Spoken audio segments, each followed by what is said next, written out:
फार महत्वाचा असतो बघ माणसाचा हट्ट. आणि त्या देवाची शिकवण विसरून आपण स्वतःला देव बनवायला चाललोय. अरे काय देवापेक्षा मोठे आहेत का आपण? या मर्यादा पुरुषोत्तम प्रभू श्री रामचंद्राला त्याच्या सगळ्या मर्यादा ओलांडून आपण स्वतःमध्ये का आणतोय नाना? कशासाठी सांगा ना?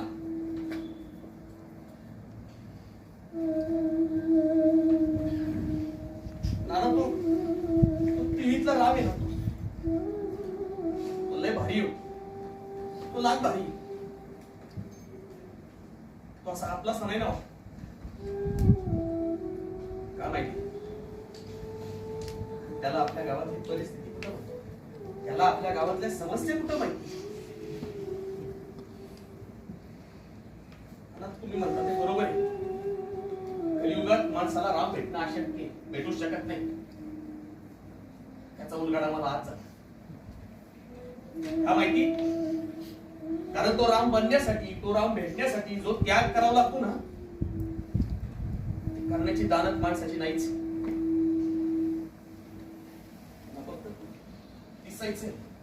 असायचं नाही. पण ह्यात मला घेऊ नका, मला नाही जमत. हे हान्या सरपंच बरोबर बोलतोय तू. चूक माझी, मी तुमच्यात सामील झालो, भावनेत अडकलो ना. काय अख्खे पोराला राम करायचं म्हणून सर्वस्व द्यायला निघाली तू.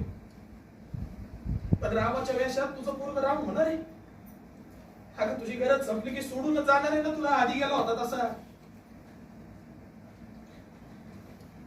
गावात लोक टिकाणार सरपंच.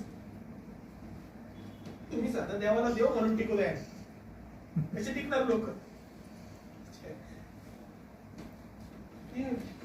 वसंत बोलायचं ना, नाना गावात राहण्यात रस नाही, ऐकायला पाहिजे होत.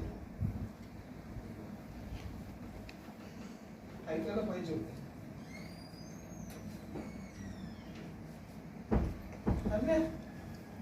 हे तर दादाचा पत्ता. जा त्याच्याकडे जा. ते नाना नाही आला मला. नाना गोचिडीला गावाला लागलेलं, ते तिथंच मारणार. पण तू जा आणि आपल्या भोवाड्यातला राम घेऊन जा. या गावात आता भोवाड्यातल्या रामाची गरज नाहीये, त्याला त्यांचा राम भेटलाय.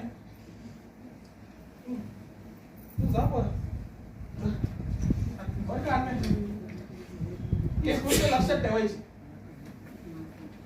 जिथं भोवाड्याची गरज ती भोवाड्याची.